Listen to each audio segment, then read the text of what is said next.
We brought you the images that showed what it was like during that deadly shooting rampage at Western Psych, and now we're hearing from a police officer who was there and took down the gunman. Channel 11 News reporter Jodine got the first TV interview with the man many are calling a hero. Jodine. David, his name is Sgt Dan Papale, and he told me what he was up against that awful day. He also said, don't call him a hero. He only did what he was trained to do. I kind of likened it before to being one of those experiences like when you step out in front of a bus in traffic and catch yourself at that last second, and it really sinks in that, wow, this, could have just went horribly wrong. The gravity of the Western Psych shooting didn't sink in for Pitt police officer Sgt Dan Papale until hours after he killed gunman John Schick.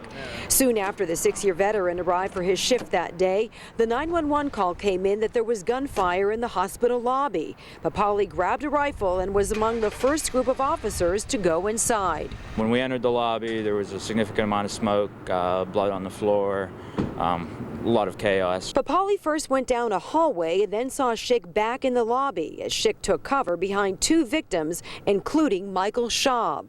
I gave him commands, stop, police, don't move. His hands went down behind the bodies.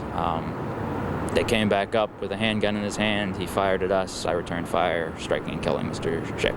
Sgt. Papale hit Schick 3 times. He was dead within minutes of Pitt police arriving. Papale, who is a firearms instructor, credits Pitt's extensive training for stopping Schick before more lives were lost. Feel like a hero? No, I just, like I said before, I happened to be the one in that spot at that moment, but any officer would have done the same.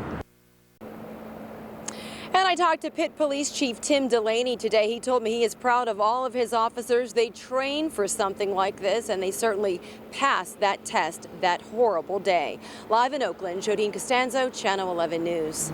We had just arrived at the station for our afternoon shift, myself and some of the other supervisors. Call initially came in over city radio as a man firing in the lobby of Western Psych. At that point, I requested our dispatch start a few units there to check to see what was going on.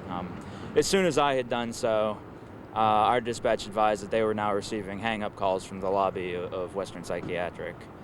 So obviously at that point, the validity of this call was sort of elevated. At that point, I had grabbed my patrol rifle from my vehicle, and myself, Lieutenant Basil, and a few other officers headed to Western Psych.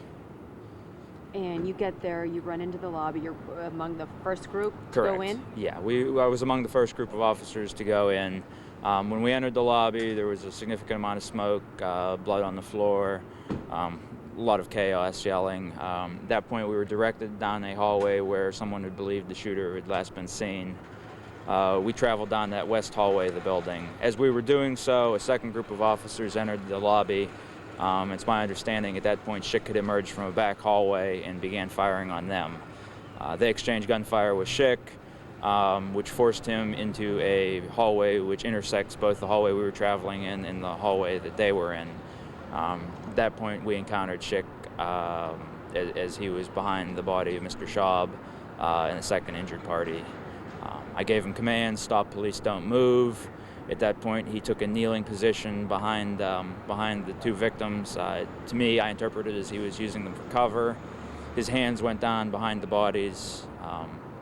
They came back up with a handgun in his hand. He fired at us. I returned fire, striking and killing Mr. Schick. How many times did you fire at him? 3. Where'd you hit him? I was told I struck him in the hip, chest, and head. You have to feel like you saved maybe multiple lives that day. Well, obviously I can never be certain, but past precedent that does appear that he did intend to kill more people. But at that point, you had him, but there were thoughts that there were other gunmen inside the building and even possibly over at Presby. Right. At that point, we were receiving conflicting reports that there may have been a second gunman. At that point, we also had an injured victim who we needed to get medical aid to.